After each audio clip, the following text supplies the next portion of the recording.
learning, we're joined by Dr. Thomas Adonian, an expert in energy and political geography and professor of energy and strategic studies at Hertie Higher Studies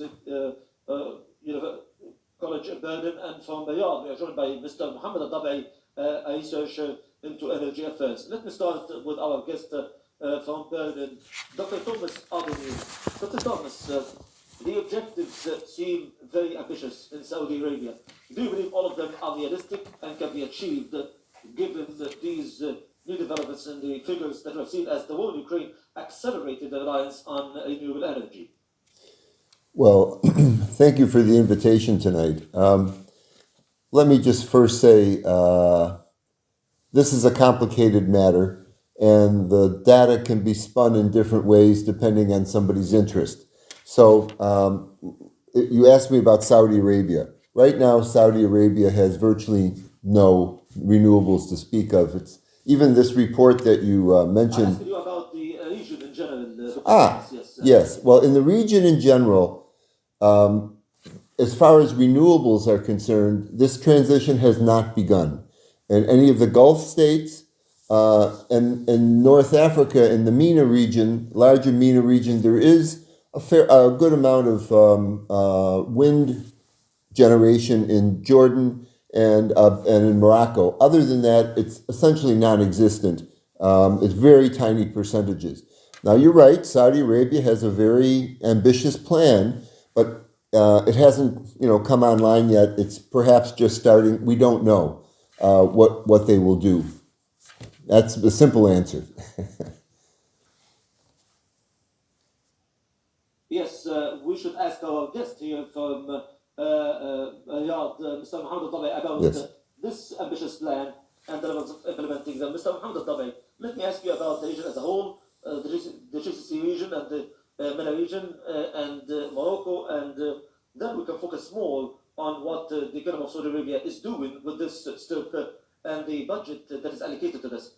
Yes, the main driver for focusing on renewable energy, it is a developmental economic one.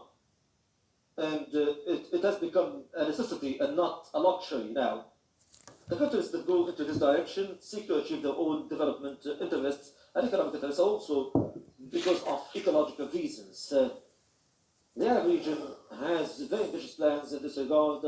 Now we have more than 12 gigawatts in the Arab region, which it's a modest figure compared to the ambitions that we have, but there is a very ambitious trend towards at least ensuring that every country has at least 50% of its energy mix should be from renewable energy, whether solar energy or wind energy. Egypt has around 3.6 gigawatts of renewable energy, followed by the UAE, Morocco, and also Jordan. Algeria also has great ambitions in this regard. But for the Kingdom of Saudi Arabia, it has started extensively since the year 2016, when we launched the 2030 vision through a number of initiatives and programs, which started with King Salman Renewable Energy Program and King Salman Initiative in this regard, which was followed by the National Program for Renewable Energy. This was followed also by a number of programs, the foremost of which is the National Strategy for Environment, which focused on transformation of renewable energy, and Green Saudi Arabia Initiative. All of these initiatives have the ability to ensure that the energy mix by 2030 in Saudi Arabia would be based from renewable energy all the way to 68 gigawatt of energy. 40% of 40 gigawatts of them would be from solar energy, and the rest of that renewable mix would be from wind energy. So there is follow-up and things that have been implemented. Yes, there is continuous work to achieve this initiative. It started a while ago by launching Skaka, which produced a project which produces 300 megabytes. 300 mega of energy, and we have the largest solar farm that produces 400 megawatts. We have 7 other new projects in Liquiyat, and in Yanbu, and in Jeddah, and Skaka. All of these projects will produce more than 3,000 megawatts, and the fourth stage would be 3,300 megawatts, and 1,500 which would be from solar energy, and 1,500 from solar energy. from wind energy. So all of these projects combined will achieve these objectives. There are transitional ones in the next 5 years, and during the next 5 years before we reach 2030, we will be adding 27 gigawatts of energy, of renewable energy, all the way to the figure, the target figure, which is 58 gigawatts by 2030. Let me get back to Dr. Thomas Abernil.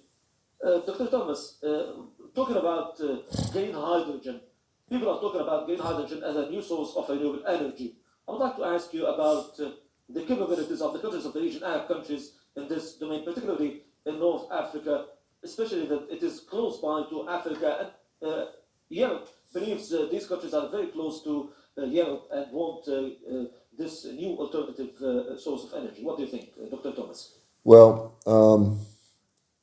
to be honest, if you're going to create green hydrogen, you would have to create it from green electrical sources, and there's essentially roughly no green electrical sources to speak of across the whole MENA region. I think that's what you're asking me about. It's very small. And first of all, with due respect to my colleague, he in Saudi Arabia, he gave a very nice review of what's going to be done there. But we're talking about gigawatts. If 3,000 gigawatts of electricity are installed from solar and somewhat from sun, that's gigawatts. They'll only be used half of the time when the sun is shining, of course. And so that cuts it in half already. And, if you take that and make green hydrogen, at best you'll have maybe a 75% efficiency. It's a very low efficiency. It's not like here. No, it does not shine. Yeah, it doesn't shine at night. So that cuts the efficiency in half. Okay, and you're absolutely right. But this is something that takes a lot of manpower to go out and install these things. It can be done, and it has to be adapted to the grid. But once you've got that, it's such a small percentage that's green of your electricity, you're going to waste 25% of it to turn it into green hydrogen. And you can't transport green hydrogen to Europe where the market is. You have to then maybe make it into ammonia. The Germans want it very badly, but they know it's difficult. You can't liquefy it. You can, but it's much more expensive than natural gas to liquefy. So they want to make it into ammonia, which kills the efficiency also, and then transporting that. So I would say if the Germans and the Europeans are willing to pay a good price for it, I would go ahead and do it. You make it and you export it. But it's a tiny contribution to your own greening of your own country then. I think the UAE, for example, and Saudi have interest also in nuclear. And that's very concentrated energy produced, very successful building of nuclear plants in the UAE. And some people are ideologically committed to... Yes, Dr. Thomas. Yeah. Sorry, we're running out of time. I would Okay. like to ask our question in the studio, Mr. Mohammed Al-Dabai, about the green hydrogen or the yellow energy that comes from nuclear energy. Yes. GCC states are also moving ahead. Yes. Will these figures and this passion with them, is it objective or subjective just to cope with what's happening globally? Green hydrogen, it has a technical problem. Yes, it has a scientific problem. The hydrogen has to do with extraction of hydrogen from water. But I believe that given renewable energy sources such as solar energy and wind energy, the need for this, definitely it's good to have a good mix and a nice mix of energy, but focusing on green energy, as highlighted by our colleague Dr. Thomas from Berlin, it is technically difficult to deal with green hydrogen, and it is very costly in terms of transport and liquefying green hydrogen. This is very difficult, as he pointed out. And we already have solar energy and plenty of solar energy. That is why we can use these resources in a good manner. It may be used in a scientific way and in limited domains. Yes. Sorry for the interruption, but we have run out of time.